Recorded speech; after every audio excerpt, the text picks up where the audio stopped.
All right, welcome All right. everyone. I'm super excited about this interview today and super excited about this conversation. So this just as a heads up, I think you all know by now that my interviews are very like conversation style. But this is going to be posted on multiple platforms because we got a lot of interesting, fun topics that I know are going to come up. So without further ado, my guest is Mr. or Dr. Ryan Blackstock. Doctor, can't forget that. Yeah. And so Ryan, and just so you guys know, like Ryan is a personal friend of mine. We met through esoteric, what would you call that? Study, I guess esoteric study. Yeah. Esoteric studies. That's great. That's great. So the first time that we physically met in the 3D was in Egypt. No, Yeah. actually it was in France, wasn't it? In Paris on Oh our yeah, on yeah, our in Paris. layover. Yeah. So we met in the angry French territory. No, I'm just kidding. I like to say that the French are angry just because I used to work for a French company. But without further ado, Ryan, tell us a little bit about who you are, what you do, whatever comes to mind. Thanks. It's great to be with you, Julia. This is cool. I'm Dr. Ryan Blackstock. Only my students and sometimes my clients call me doctor, so Ryan is fine. Um, I am a humanistically trained psychologist, so full license, PsyD, which emphasizes clinical work over research. And I have a certification as an advanced substance abuse counselor. Um, I've been doing that kind of work, probably substance abuse treatment. By half my career started in fall of '86 is when I started training. Um, and then went on through, I got a certification and license in Texas first, and then did the bachelor's, the master's, the doctorate. So I do a lot of things. Primarily now, my main work is kind of training the next generation of therapists at a grad school. Uh, really enjoy my psychological DNA on people that are going to go out there and work with us. But I also I'm on contract for dissertations for with another university. I have a small private practice where I see just a handful of clients and external supervisees a week. And then I'm the president of our faculty union at the grad school. So my life gets busy really easily. And so this winter break has been kind of really a nice way to be able to do things like this. Perfect. So just for everyone out there, we are recording this on December 24th of 2024, the day before Christmas. And we've been talking about doing this for probably almost a year now, I think, like at some point, right? And Yeah. you're very busy doing a lot of things. I know the union is pretty new. Um, so man, I think I would love to start with talking about boundaries Okay. and just wherever that takes you. Yeah. Let me just throw this out. I don't think it would come up in this context, but anytime it's funny, anytime a psychologist engages in media, right, in general, which used to be TV, radio, et cetera. Now with social media, we have to kind of give this disclaimer that I'm a trained psychologist, but nothing I'm going to tell people or share with you is constitutes a therapeutic relationship. Your mileage might vary. These are just my opinions based on working in the field and my training. And so, don't take anything I say as the gospel. Um, so that's kind of just the basic disclaimer that I need to make. Like, we are Um, not in session, yeah, people. we're We are not not in in a session. We're therapy just session. two Right. people having a conversation. Yeah, perfect. Um, well, boundaries. I mean, that's one of the first things that I think you focus on in clinical training because you have to understand boundaries between the therapist and the client. And a lot of those are mitigated by an ethics code, right? But there's a lot of gray area. But boundaries in the work, boundary is really kind of that division of where I end and you begin. Like there's kind of a hard stop to this is my stuff, this is your stuff. And boundaries, and much like physical boundaries, if you think about like countries, can change, right? Over time. Boundaries can extend or contract. And I'm sure that they do that depending on, kind of our social setting and our relationships. Uh, Things that, my close friends can say to me, I wouldn't tolerate from a student, or other things like that. So we have different sets of boundaries in all the different areas of our lives. Um, I guess, the problem is typically when those lines get blurred. Mm, Sometimes we'll call those, like, if you have two people boundaries and they overlap like that. Some interpretations would be, oh, well, this is really loving, etc., and maybe, but we would call it enmeshment, where one person's uh, needs or thoughts really influences the other, or it seems unhealthy, right? got it. Like in a clinical setting, this may not be a sign of enmeshment, but if Well, if I have a like, say, a parent and a say teenager child there, and I ask the child a question and the parent answers for them, that's kind of overstepping the child's boundary. right. Yeah.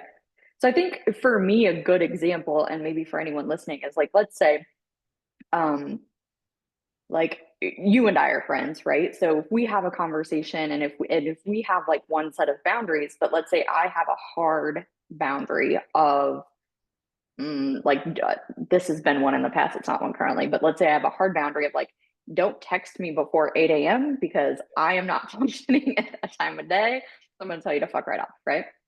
But then I get into a romantic relationship and then I get a little bit wishy-washy on that, right? Like maybe they go to work at 6:30 in the morning or they're like an early bird or something and they text me. And instead of me saying, or bedtime is probably a better one for me personally, but instead of me saying, hey, I don't have conversations with people until this time of day or nothing after this time of day, but instead with them, I just let it slide and I never even broach the boundary. Or maybe I do tell them what the boundary is, but then when they cross the line, I don't correct it. I don't do anything about it because I'm a relationship and it's new and whatever, right? We create all kinds of stories sometimes. So I think for me, like that's a pretty not saying for me personally, but like as a in a Good example. relational way. Yeah. Yeah, I mean, I think the modification I would make to that is that you might extend your boundary for a love interest. Like, a love interest could call you at any time, night or day or whatever, and it might be okay. But it's if, like, the where it's, the boundary problem is if you're bothered by it, but then can't communicate that or don't say that. You don't tell someone they're Mm, crossing. People won't know they're crossing your boundaries unless you tell them, unless there's some communication around that. right.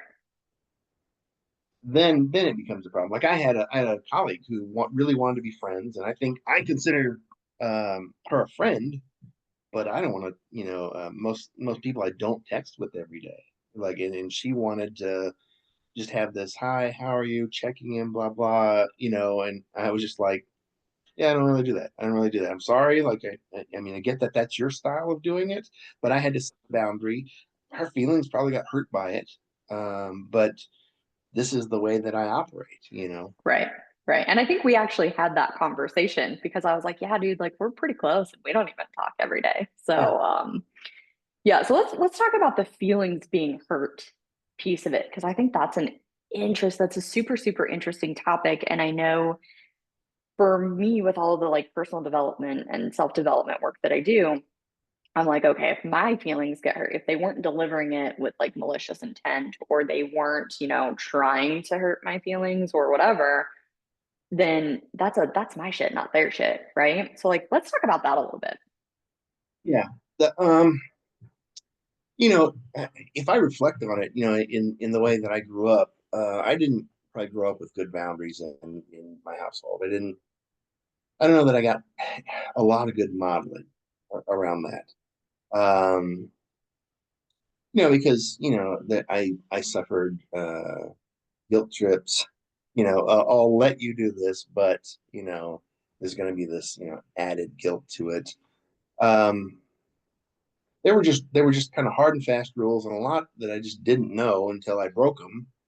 Um, so when I think about boundaries, uh, it's funny because to me it intersects with the sense of in this is probably cultural, the sense of you know what a good person does, or particularly because I was raised in Mm, Southern hospitality. Don't say anything about that. yeah. Even though it bothers you, just stuff it down. Don't Hmm. rock the boat. Uh, Yeah. You were yeah, invited, you have to go, right? yeah, Like, yeah, yeah. You have to show up. Yeah. So my starting point was probably not really good. It wasn't until I was really a late teenager, 17, where I started learning about boundaries. Um, so I would say that would probably be the dilemma in most of my life, is that I do something I'm unhappy about, and then but I don't tell anybody about it, right? Or I'll bitch on the side but still go do it. yeah, And it's because I didn't really learn to say, like, no, I'm not going to do that. I don't want to, or just I don't want to do that, right? It was probably in my early 20s. I had a friend who was a good role model, who, like, this is his line, and I've kept it. We'd be trying to figure out what we're going to do on the weekend, and he would just say, "Yeah, I'm just not interested in that." Like, he wouldn't put it down or say, "That's a waste of time." Any of the other kind of messages I would have typically got. He just, made it clear he wasn't interested in doing that, and he wanted to spend his time a different way. And I thought, oh shit, I gotta take that in. And that's, I think, where it started to build momentum. that's fantastic. That's a great thing. I know I have a really close friend who will say, yeah, like this just it's not in alignment for me, right? And it's similar, not the same, but it's similar of like, yeah, it's just not something I'm into, right? And there doesn't have to be any judgment around it. There doesn't have to be any like anything. It's nothing personal, right? It's just like, yeah, it's just not my jam, right? Um, I love that. So what advice would you give to someone who often finds themselves in situations where let's say they feel obligated to go? Let's stick with this like this whole family thing, right? Because family dynamics can be super fucked, This in my happening today for opinion. a lot of people. It's a lot of people are having this happen right now, today, 24. I Exactly, gotta go over exactly. there. I gotta have dinner. I've gotta, yeah. Yeah. So what advice would you give for anyone who's in that situation, or probably by the time this gets posted, they'll watch this and then they'll be able to reflect back of like, oh man, I was either already in that space where I could have, should have, would have set a boundary and I didn't, or I didn't maybe know what my boundary was until we were too far gone. Yeah, so what advice would you give them? Yeah. Especially with family, I would say, because I think a lot of times it's super easy for me to set a boundary with someone who I'm not super close with, or like I had a friend who we were best friends growing up, and then she was out of my life for like literally a decade, maybe longer, I don't know, and then she like popped back in, and I had no problem setting that. We were literally best friends, like thick as thieves kind of friends. But like because there was that separation for a decade or whatever, I've been able to put boundaries in place and be like, nope, right? With like other people in my life. Maybe I'd put the boundary in place, but then I'd be like, shit, should I said that? Should I have done that? Like I'd be questioning it, or maybe not have done it.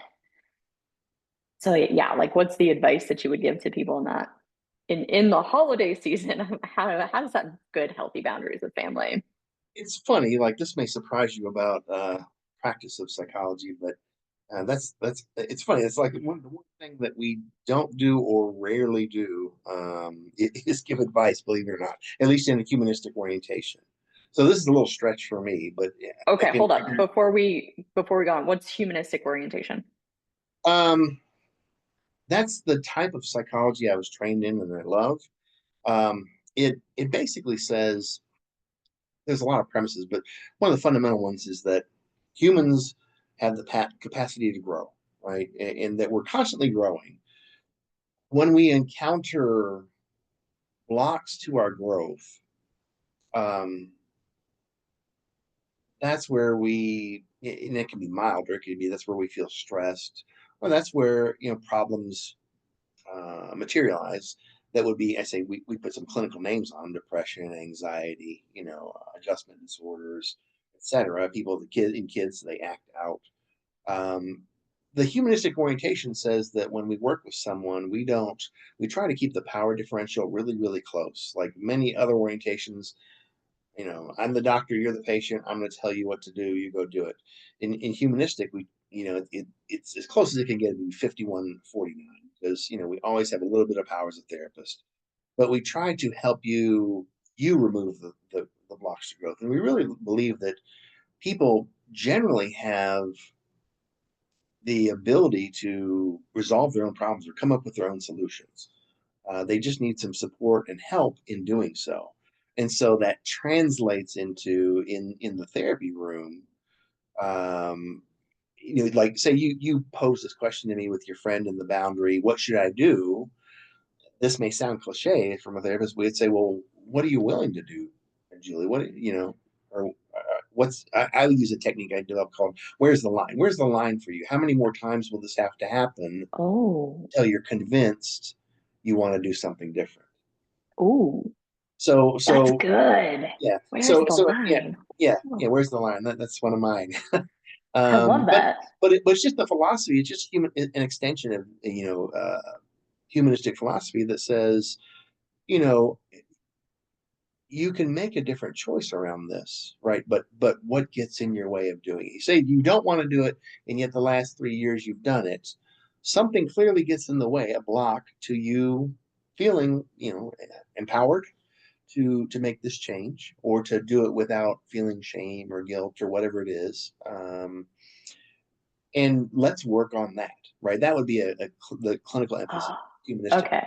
Oh man, this just So when I be, think about this, it's funny. A chunk of the work actually around the holidays, starting before Thanksgiving, but leading mhm. into November, is really about this topic. Um, I guess a fair warning: if you engaged in, I always go to grandma's even though it's a 3-hour drive. Um, you will likely, and you're trying to set the boundary, like I don't want to do that this year. You will likely get flack from people, right? Because Oh, for sure. the pattern is what we call homeostasis. Like, oh, but everyone drives 3 hours to go, and grandma makes her homemade pudding or whatever. Uh, when you first push back against the system, I just say expect that people are going to, throw like, oh, why not? What's there? What's wrong with you? Why are you're going to mess it up for Yeah. everybody? There's all these, things that are going to happen, and you have to kind of have your support system to help you hold that wall. And then once you do it a couple times, it gets easier, right? And it's going to feel awkward. Yep. It really it's when I say making changes like this, um, you can do it. It's just going to feel weird. And I'll say, like, the same thing, that think about how you put your shoes on. Do you put like shoes and socks, both socks on, both shoes, or do you put left on first, right on first? How do you do it? Do you know? Yeah, I always put right sock on, left sock on, right shoe on. Well, okay, it's maybe not the same. But it's always like sock, sock, shoe, shoe. Socks in. Wait, Okay, so yeah, imagine if I told you you're going to put sock then shoe on. You could do that, but it you would feel could. weird. It would just feel It weird, right? it feels weird just thinking about it. Right, right. And that's what this kind of change is going to feel like. Try to prep people, like, it's going to feel weird. Like, man, this isn't how it's supposed to go. This just throws me off a little bit. Um, so be prepared for some pushback. And the other way of framing it is, and this would be very humanistic existential, right? Is if you said, I have to go to grandma's, I would say, well, Julie, why don't we try this? I'm choosing to go to grandma's. Yeah, that reframe is everything.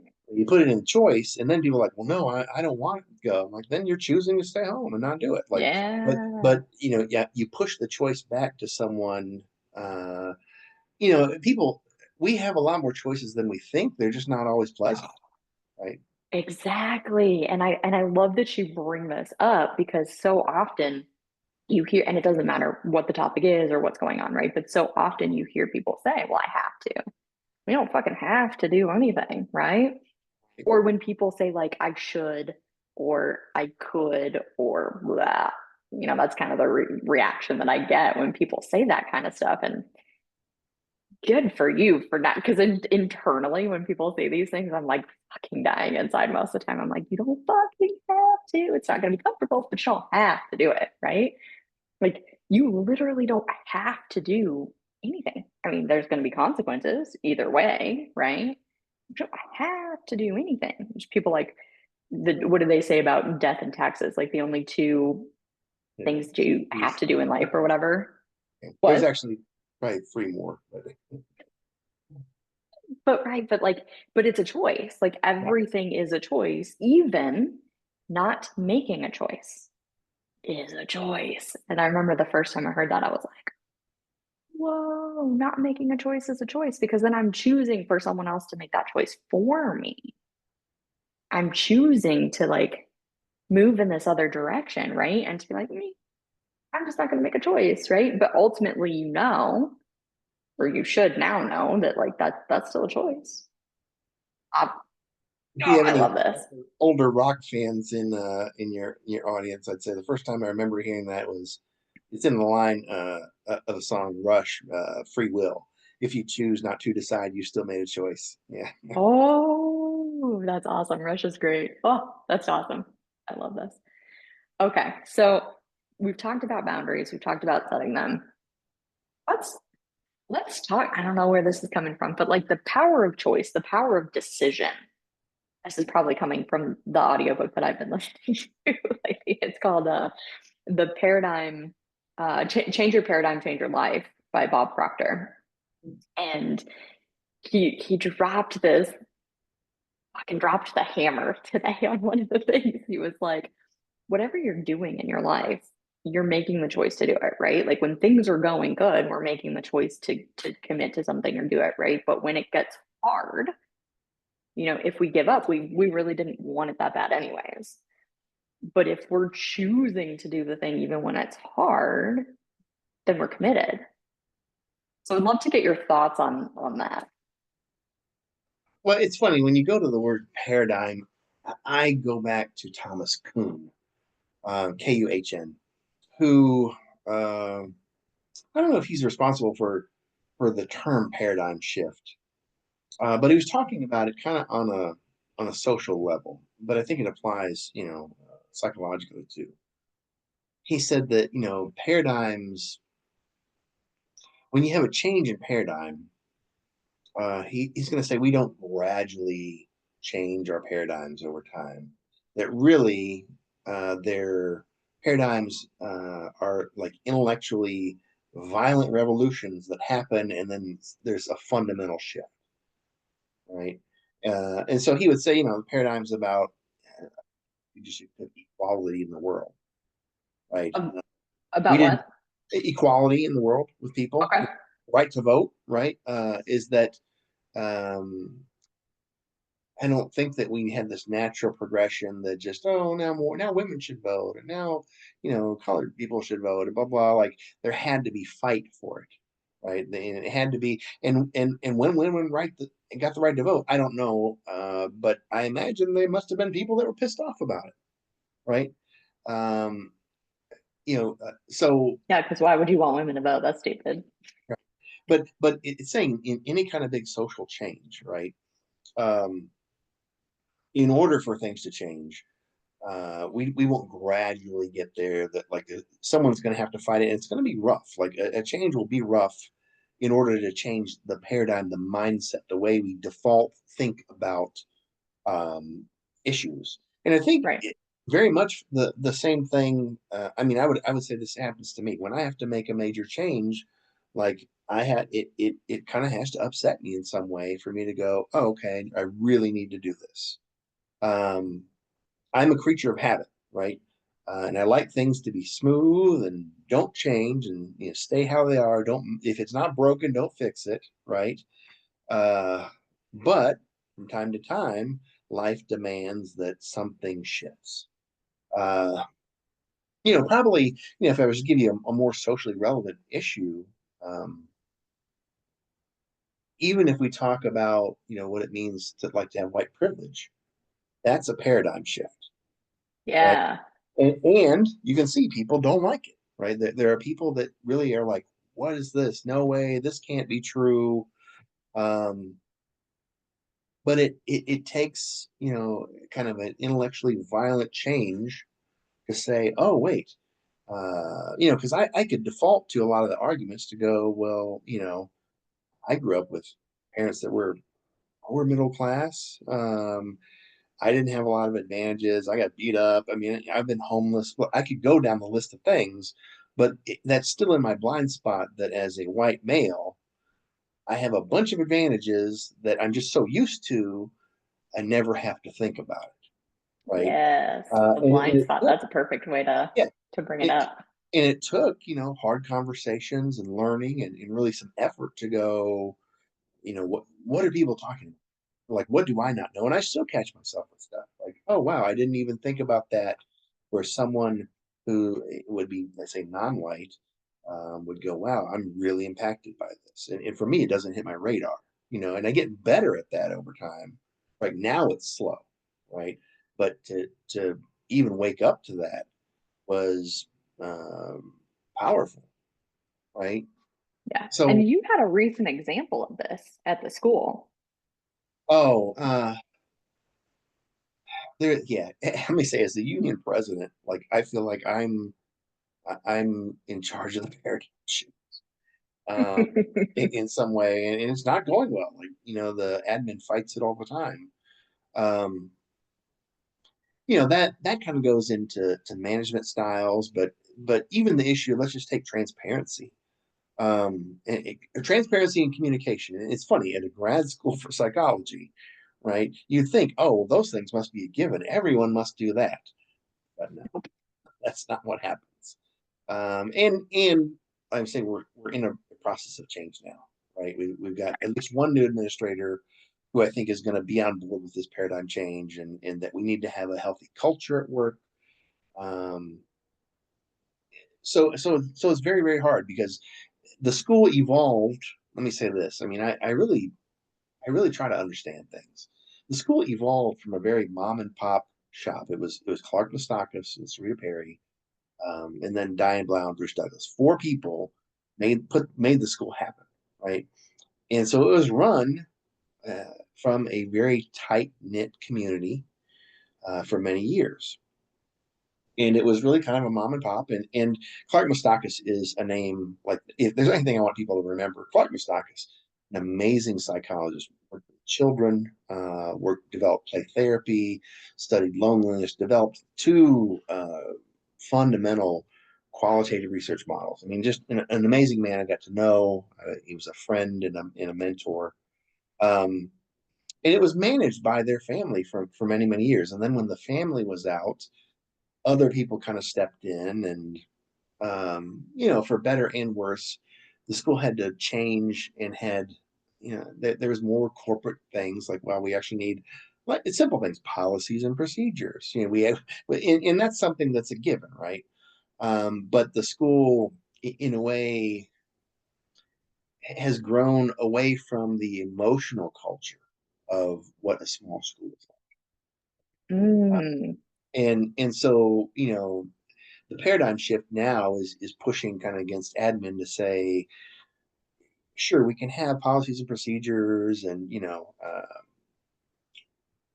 but we want to retain this humanistic origin, this origin of, this is where we come from. We want to contain that into the future. Like, they use it in marketing and things like that, but They use it where it's suitable for yeah, them. it feels like there's definitely a ceiling to how far that goes, right? And humanistic doesn't mean you roll over and just let everyone pass. I mean, people have a lot of weird ideas about being humanistic. I mean, I got a doctorate in humanistic psychology. I had to work my ass off, right? Um, but it's about the relationship you have, with your instructor and with your peers, with your supervisors. That's fundamentally kind of different than many other, like, big schools. And that's Let's what we want to maintain in, yeah. yeah.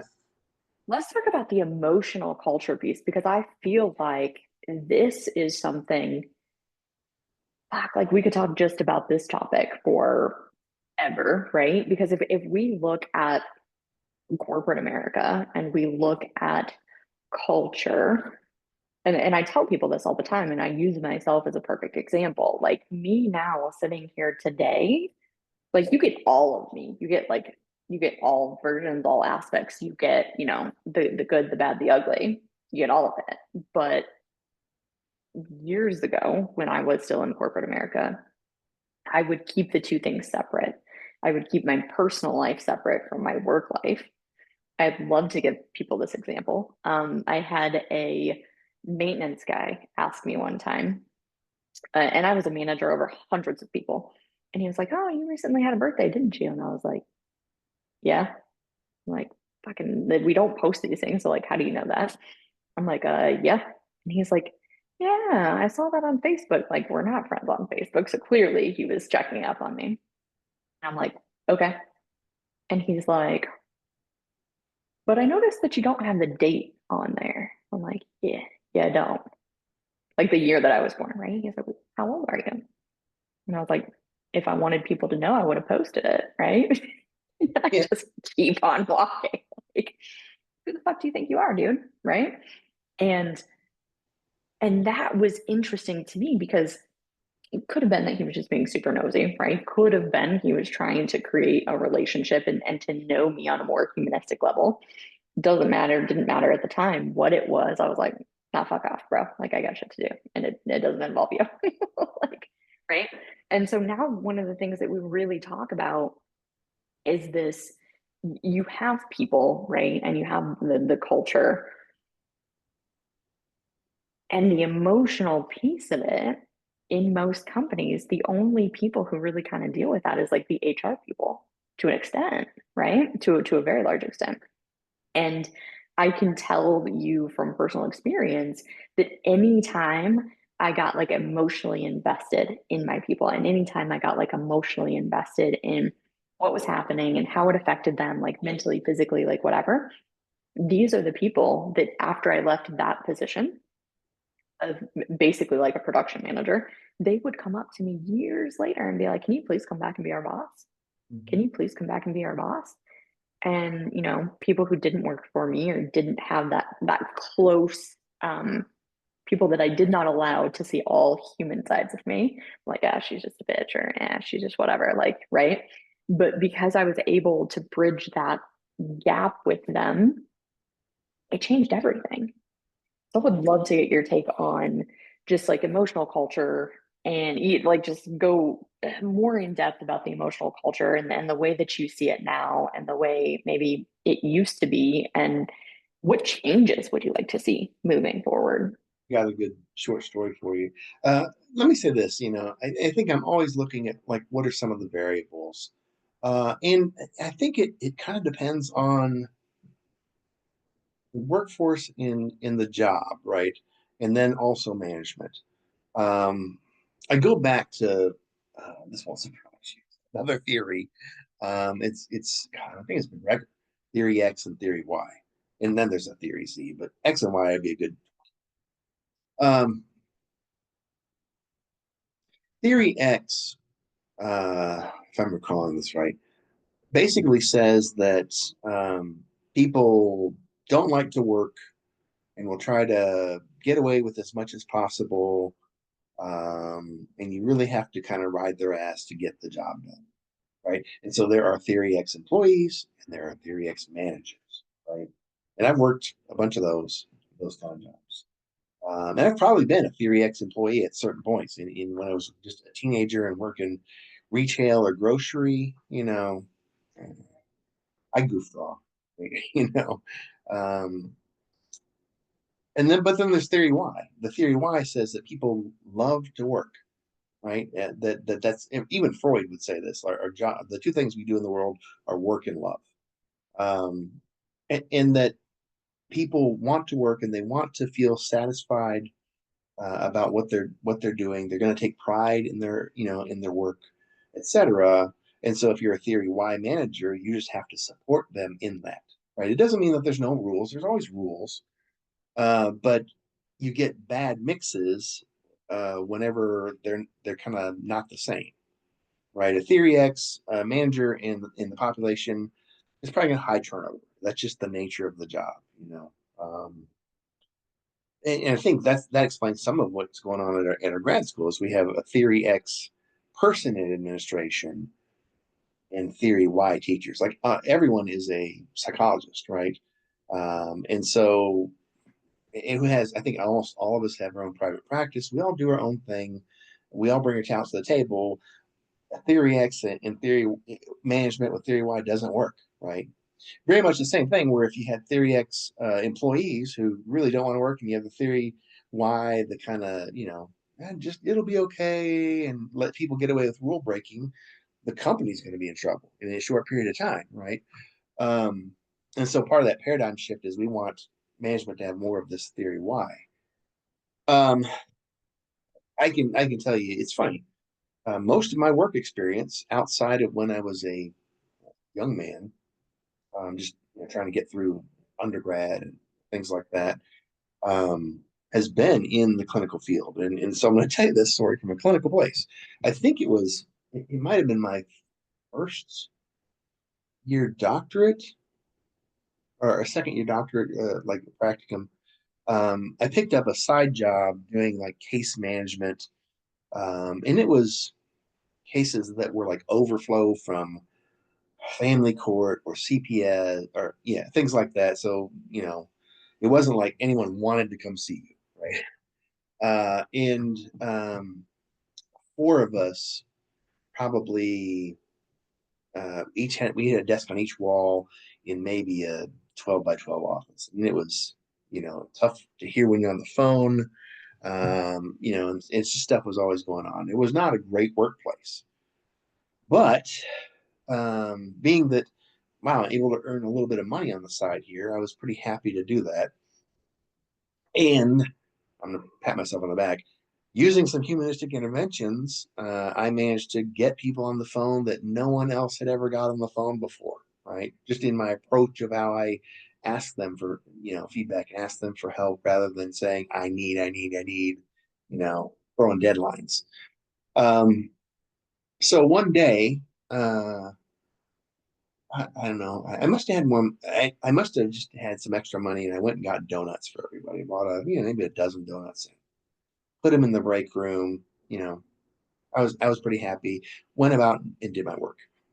Around lunchtime, I think I came into the lunchroom, and this older lady was there, and she says, "You the one that brought those donuts?" And I'm like, "Yeah, yeah, I brought the donut. You like them?" He goes, "Don't ever do that again. We don't want to get attached to anyone here." And I'm like, holy shit. What? This is the culture though. This was really the culture is that just work in your cubicle and go home. You don't socialize with anyone, you don't eat with anyone. Like, it is very much like don't try to do anything to make it better here because people just quit. And Right. what was her job title, or what did she I, do? I don't yeah, I don't remember. I mean, she was I don't think she was necessarily in management. It would have been like a parallel position, you know. But She was but it was like, "You are fucking up the status quo right now. Stop it." yeah, yeah, don't do things. Um, so that was a standout, culture clash, because I felt like I had camaraderie with the people literally you're 2 feet away from everyone at any given time. You're sitting together, you're trying to, get people to come in for assessments or get an update, or filing court reports, whatever. Um, I felt camaraderie, and yet the message was, nope, Don't do that. yeah, don't do that.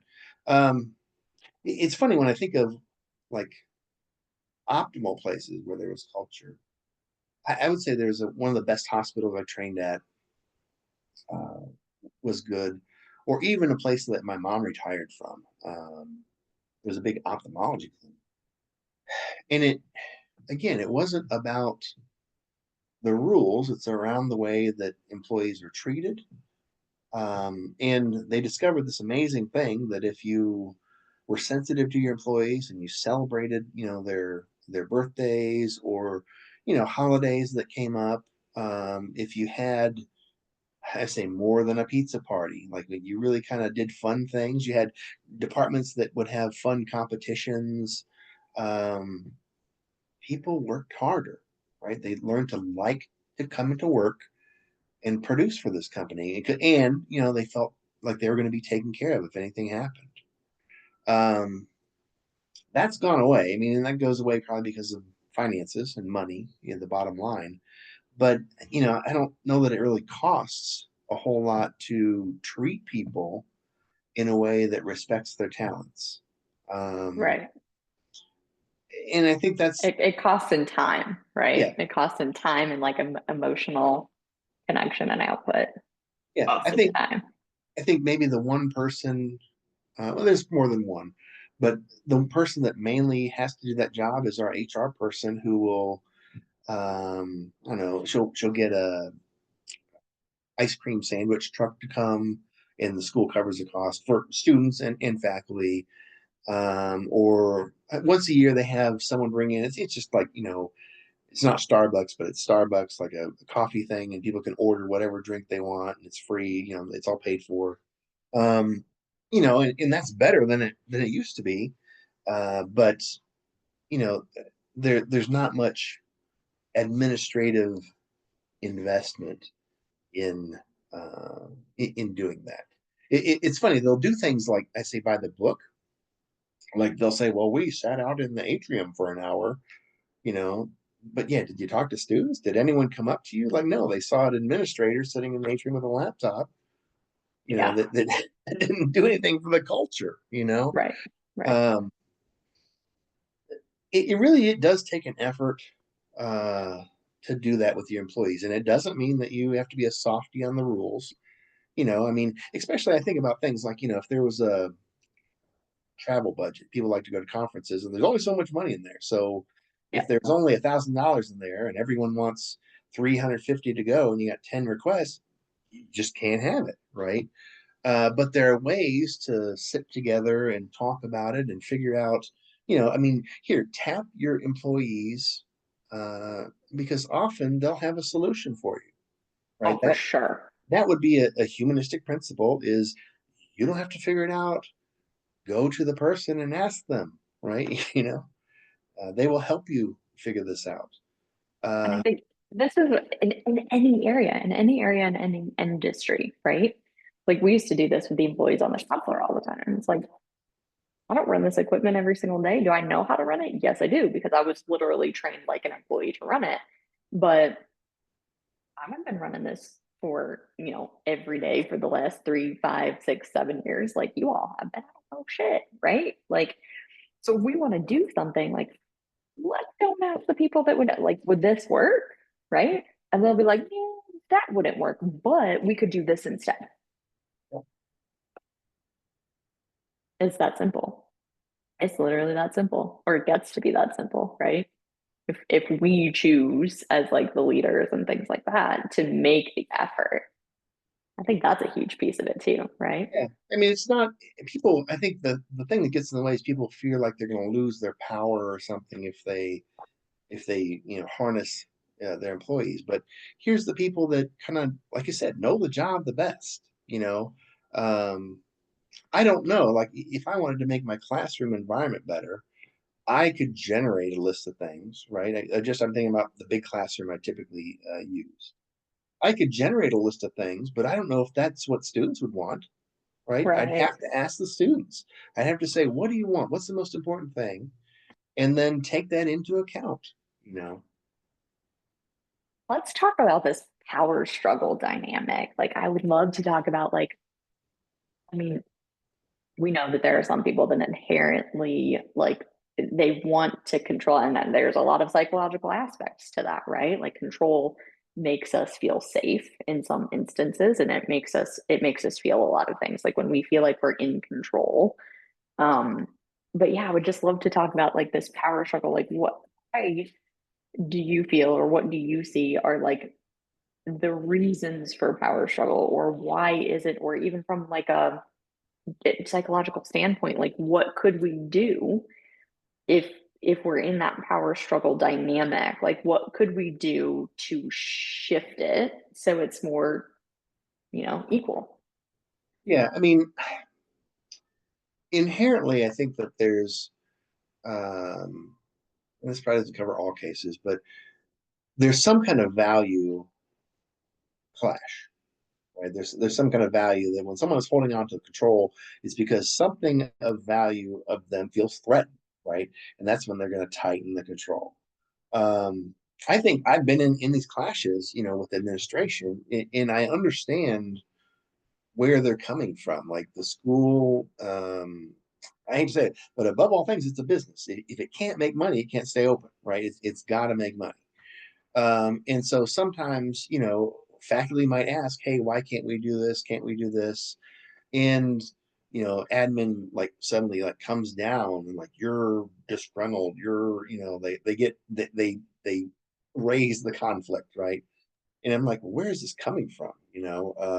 But I think it's that faculty doesn't really have to worry about money or budgets, right? We go in, Right. we worry about what happens in the classroom, the quality of students we're turning out, plagiarism. We're worried about a bunch of other Yeah. things with Yeah. AI now. AI being able to write Yep. papers. So that's not really on our radar about how much money something like this would cost. Um, and so when we ask for things, I can only guess they receive it as you know. We must think that we have, endless supply. Money grows on trees, and we'll just, be able to make this happen. And so then there's this pushback. But the fundamental problem is there's not communication around it, right? Mm, And let me say this: when we talk about, I talk about this in when I teach group therapy. Part of the reason we don't talk about process or that people are not transparent is because that way you preserve power. If you, I think the fear is sometimes if we enter into dialogue, yeah. then we could lose power, right? Because someone might have a really good point or point out things that we don't want to see. And Or then like we don't know the answer, right? right, right, right. Heaven forbid. Yeah, yeah. And I think that, bad corporate models will, instead of saying we don't know, hey, let's, I don't really believe in this thing. Like, let's form a task force that'll have their own meetings and they'll report to this committee that will, like, the middle management stuff can just slow everything down. But instead of saying, hey, can we look into this and we'll get back to you, there's just like, yeah, well, yeah, we'll look into it. And then you don't say anything else about it. You don't bring it up again because it's perceived as like a vulnerability. Mm, um, hmm. it's hard to change that. It's hard to change that mentality. But I'd say, like, if at your job you're really fighting for something, right? What's the value behind it? What is the? I'm not saying the value like the commercial value. I'm saying Right. what value of Like freedom. intrinsically, And what's that do for you? yeah, is it freedom? Is it about connection? Is it about respect? Is it about the future? Like, there's something that you're connecting. And one of the neat things about the union bargaining process that we're still in, we're not using this model, but I really like this model. It says that one approach to this is, instead of getting bogged down in issues, you come to the table in the beginning and figure out what the shared values are or what the value points are. And then you find where you can agree on values. And then when you can agree on a value, you can come together collaboratively and probably find a solution. Right. That But makes so much sense. as long as values are clashing and no one's saying this is what's really there, you make very little progress, or the progress is painstaking. Right, right. Because the values can then establish more of like the win-win-win type of Yeah, model, right? Like you guys as faculty aren't there to dick over administration, right? Like you need no, them, they need you. You we got don't to want to figure go out this of shit business. out. Yeah, yeah, Exactly, exactly. I think that's so freaking interesting. Like this power struggle dynamic, because you have it everywhere, right? You have it whether it's in a job or it's in an interpersonal relationship, right? There's always some, I don't want to say like unevenness, but there's in most cases some type of like, well, this person knows more than me, or you know, they have a really strong opinion about this thing, which could create a power struggle, right? Because then you're like, well, I don't want to say shit because I don't want to fuck this up. I don't want to piss them off, right? Um, man, like all of this is just I'm just looking at the notes. I'm like, man, all this is all some really good stuff. Like, and I think leadership, my personal opinion, like leadership has to change. And this is like across the board. And it's not just for, corporations or for-profit businesses or I think our own internal leadership gets to change. Because if I'm not willing to lead myself, like how am I going to lead other people? Or if I'm not willing to do things in my life, even though I can show up in certain ways in like a work setting or situation, right? But it's really, really interesting when you call your own leadership to the table because it's like, what am I willing to do? What am I not willing to do? And if I'm not willing to do it for myself, what does that say? Right? I would love to get your thought on that. Yeah, I mean, I guess I have some of that in as the president of the union. That I'm like the president that leads from the front. Like I'm gonna go in first. Like I'm not telling people go do this. Um, and let me say The this. president of the union that you kind of just like fell into, right? Yeah, It's yeah, like, yeah. I just mean, I the felt president like, now. yeah, I felt like uh, we needed someone with a strong vision and who was gonna like kind of, if necessary, take admin to task. Um, and so I said I'd do it for the first term, and I'll probably stay in the position another few years. Um, and it's a tough job. I mean, but my job, let me say, as president of the union, again, the mistake is, and this is the way admin sees it, like that if I'm telling them something, it's what I want. My job is to maybe suspend what I want. I have ideas about what I want changes. I have to go talk to my faculty members and I put emails out and we try to get feedback and say, what do you think about this issue? And then I bring those voices back to the table, you know. Right. Because you're speaking for Um, the collective, not the yeah. individual. To me, I think when we get into leadership, um, like there's this piece of surrendering the personal power thing of just what I want. I mean, I guess if you have your own company, you can do that, right? You built the thing from the ground up. You get to keep the vision. Here's what I want. You're real clear about it. But in other areas, um, I think like being a president of a school, you have to do what's best for the school, whether or not it's great for administration or whether it's not a great, like you have to watch out for the well-being of the organization. And so you have to watch out for the well-being of everyone. You can't make everyone happy, right? We learned this even with the temperature of the building. There's some people that are always hot. There's some people that are always cold. And so that's why they put these plastic covers over the thermostat so people can't keep going up and down. Like it's regulated by the IT guy's phone. He can change it. Yeah.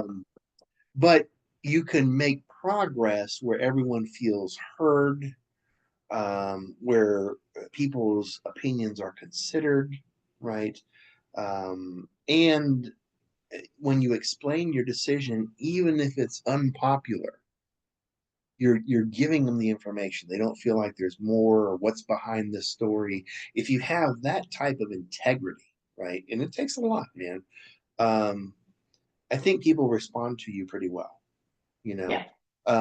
But that takes honestly a lot of internal work, right? Uh, and yeah, I guess I would just say just because it's funny the things people imagine about psychologists. We're just as prone to this as anyone else. It's just that Yeah. we demand ourselves. I demand myself to try to be more aware, right, and try to really figure out what's happening in any given conflict.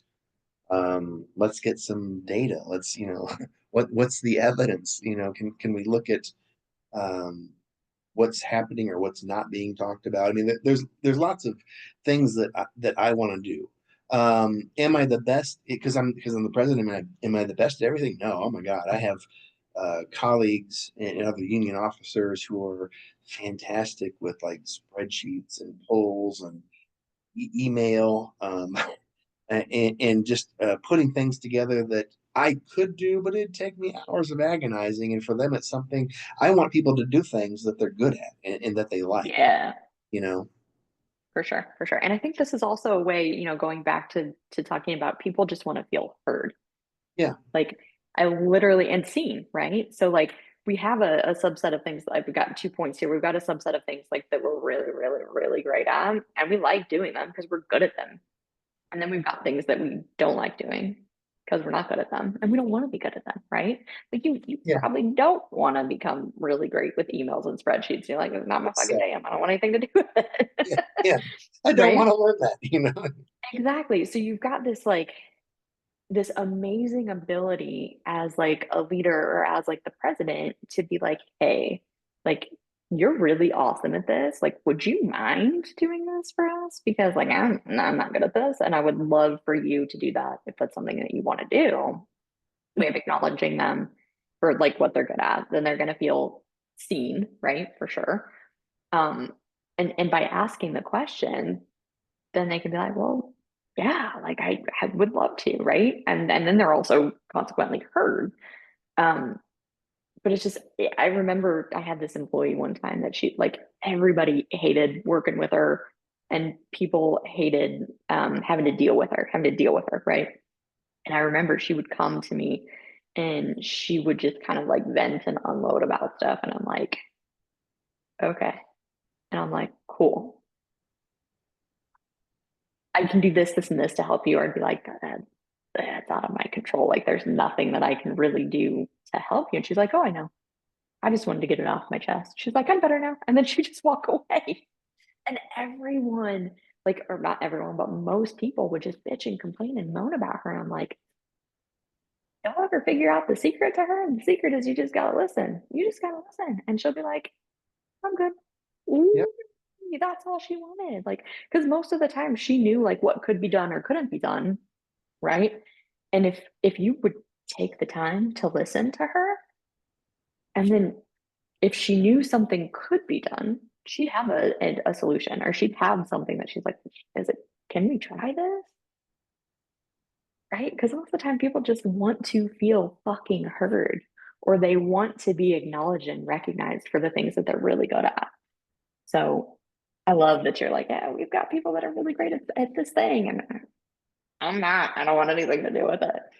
So And I what, mean, I would say even we have a mix. I don't think we have any Theory X employees, but we have people that just want to show up, adjuncts, show up, teach their class, and go home, and that's fine. Like that's if that's what you can commit to do, then great. I'd love it if you love to be here and wanted to do. I say a little bit more. I'm not saying that you have to add on a bunch of hours, but if you'd like to, do something extra with the students, if you'd like to help with planning this sort of event, if you'd like to if you're going to do research anyway, would you take some students on and help train them, and help mm, get them, their first, credit in terms of publication, things like that.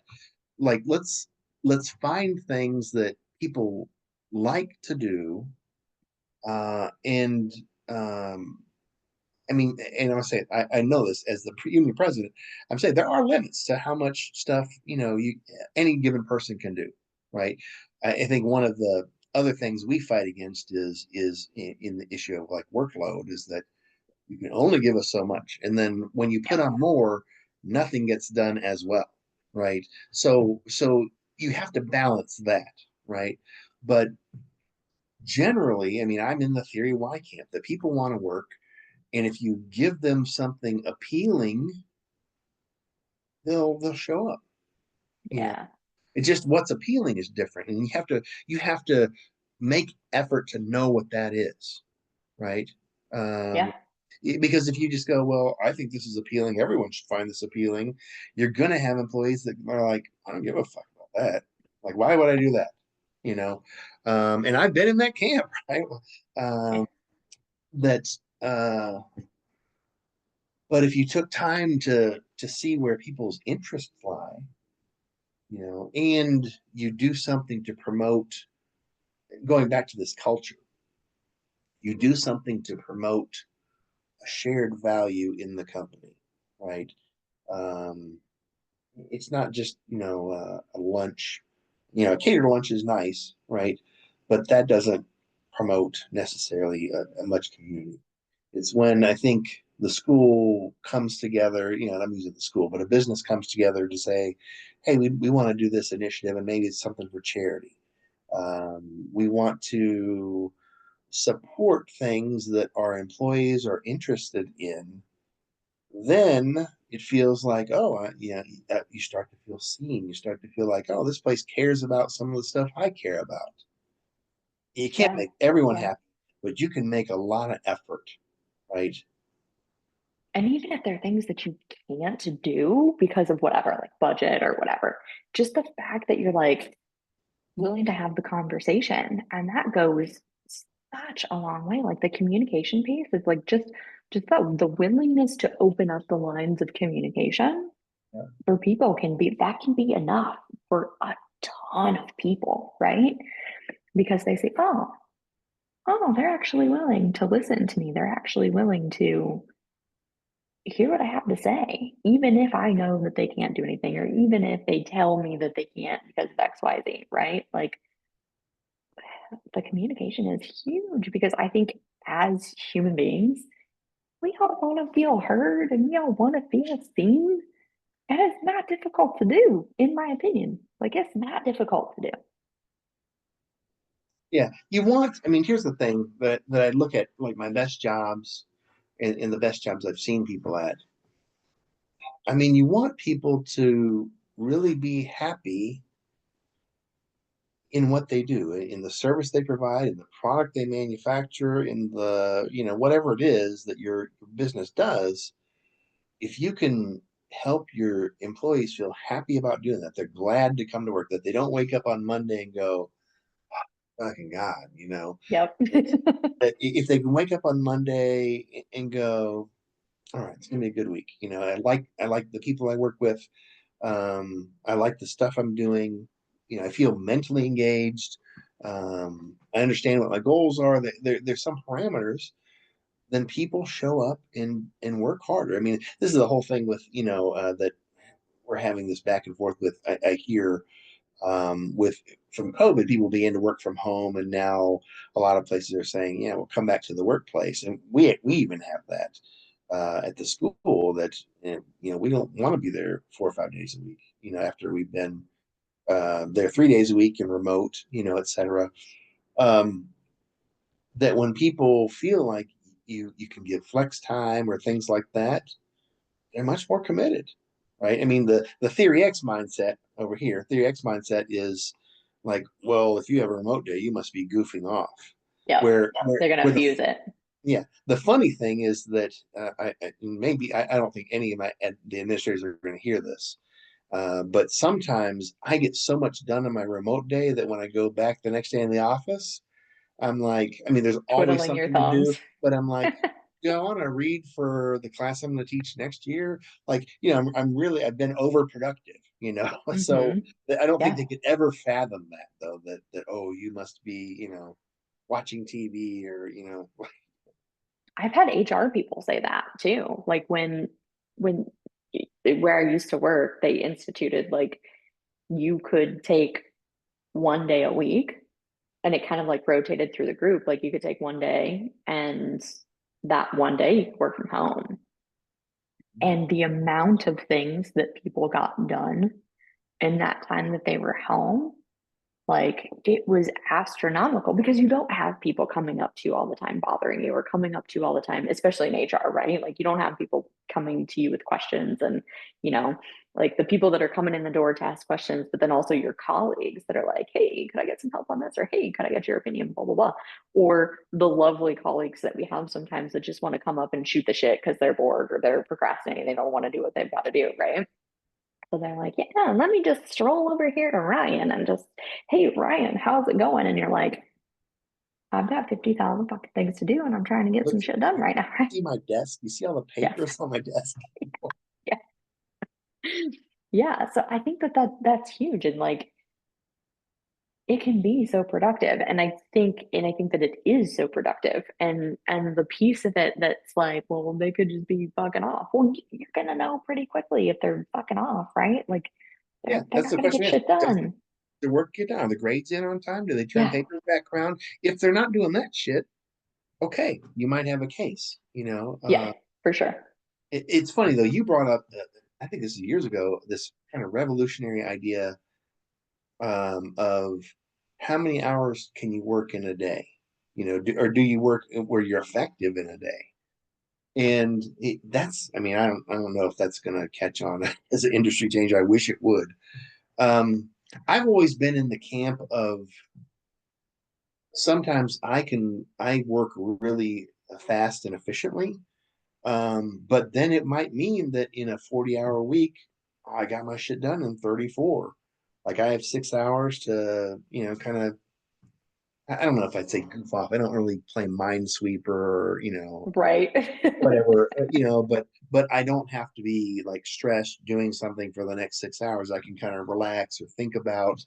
I do other things that It can require be like attention. creative time, right? Right, Like, right. how am I going to do this planning, or, how can I What do can I do for something? this lecture or whatever? Let me write some things out. Yeah, Um, but if you penalize those kind of workers, then they just learn to work slower or, just make it take 40. Like don't try to work hmm, hard. yeah, That's not that you're getting your goals met or whatever, but are you really tackling like it's punitive to someone who overperforms? for Uh, sure. 100%. And which, like you brought up, like with my business partner and I, like she works really great in the morning. And a lot of times I'm more of an afternoon person, but like we have the flexibility that we can bounce between like whatever works, right? And and also we look at a lot of factors. And I know like we're getting ready to have to be able to hire a bunch of fucking people. And we know if you get your shit done in 32 hours, like see you bye, right? Like I don't need you to be available. Like, do you need to be available? Maybe, right? But like if your tasks and your shit's done and you don't have any meetings, like why the fuck do I care what you're doing? Right? Like, did you get done and did you meet the goals and targets, right? And are you good?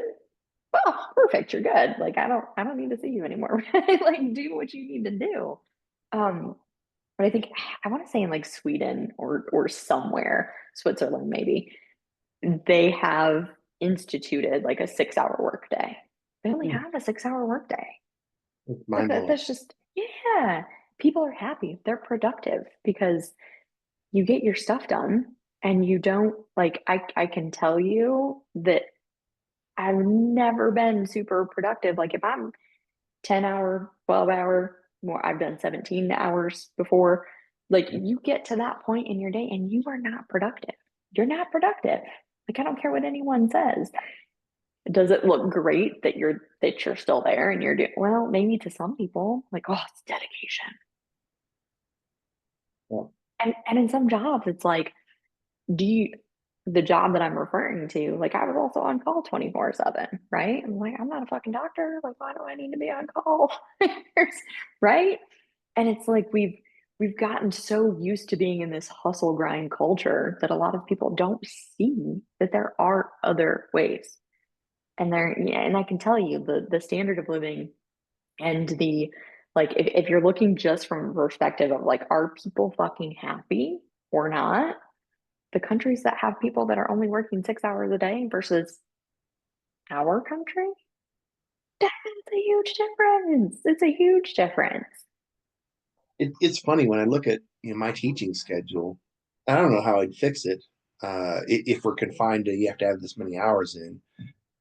But like last semester, I'd be on campus at 10:30 a.m. Now there's meetings and stuff, but I wouldn't teach until 6 p.m. I'm Are going to you tell kidding you, like, me? I mean, I still go in at 6 and give my 100%. I give my best, but it's not at the same level of energy I had 7 hours ago, you know? Um, so it's weird, like, but our thing is you got to put your hours in, you got to do this many hours, even though it'd be more convenient for me to roll in about 3:30 or 4 and plan. And sometimes students need office hours, meetings, whatever, but then go while I'm still somewhat fresh. Where you're And I don't fresh. Yeah. I don't I don't drink a lot of caffeine and stuff because I don't, it's not worth it for me. um but yeah, or the same thing, we had a similar issue that came up in union bargaining earlier this month, is that admin put in a clause about even if you've got your grading done, you have to be available to work until the last day of the semester. So what this looked like for this semester was the last day of classes was like, I think the last day of classes was like the 6th or 7th of December, somewhere in there. But you Mhm. had to be available to work all the way until the like 15th or 16th, something like that. My incentive as an instructor is like, I want to get your finals graded and I want to get all that stuff up online and do all the paperwork I have to do, because when I'm done, I can go on break. And admin was like, well, no, we want you to come in. And we said, like, well, what are we going to do? Right. Exactly. That's my Like question. class is over. What are we going to do? And so we settled on like a clause, kind of what you're saying is that we're available until that day. Like if there's a, I don't know, grade dispute, or someone's Okay. finishing up an incomplete, or there's some kind of issue around that, we have to be available to respond. So check your email. That's basically. Right. But we were absolutely like not gonna come to work the next week when literally there are no classes. I mean, as a teacher, you can always prep, right, for the next semester or the next year. But when you're like, ooh, I get time off after this, I get a break. I yeah, get a break. there's not much incentive of, we need you to be here. Yeah, we For just had that thing sure. with being on campus, is that um people said that we really enjoy the flexibility, to be able to work from home. Because, I don't have kids, but, people that have kids, they go, I pick my kids up from school. I do these other things, and then I work into the evening or whatever. Like, the work gets done. And if you Right. force me to, be in the building from, 8 to 4 or 10 to 6, whatever it is, then when you ask me to do these other voluntary things, I'm not going to come to it. Yeah, for sure. I'm not going to do extra things if you're going to dick me around on my schedule when I'm still getting my stuff done. Yeah, Man, man. This has been a fabulous conversation. Thank you that's fun. Yeah. so much for coming. And I know we talked about before. So if anyone has, comments or questions, they can put them in the comments below and I'll relay those to Ryan. But another thing that we had talked about is if there are, comments and questions and things, or maybe other topics that you would love to have Ryan take on or anything like that, like we will totally do like a Q&A session if that's something that anyone is interested in. Yeah, Um, people are interested in just, questions about psychology. I don't know everything there is to know about psychology. I'm just going to put that disclaimer out.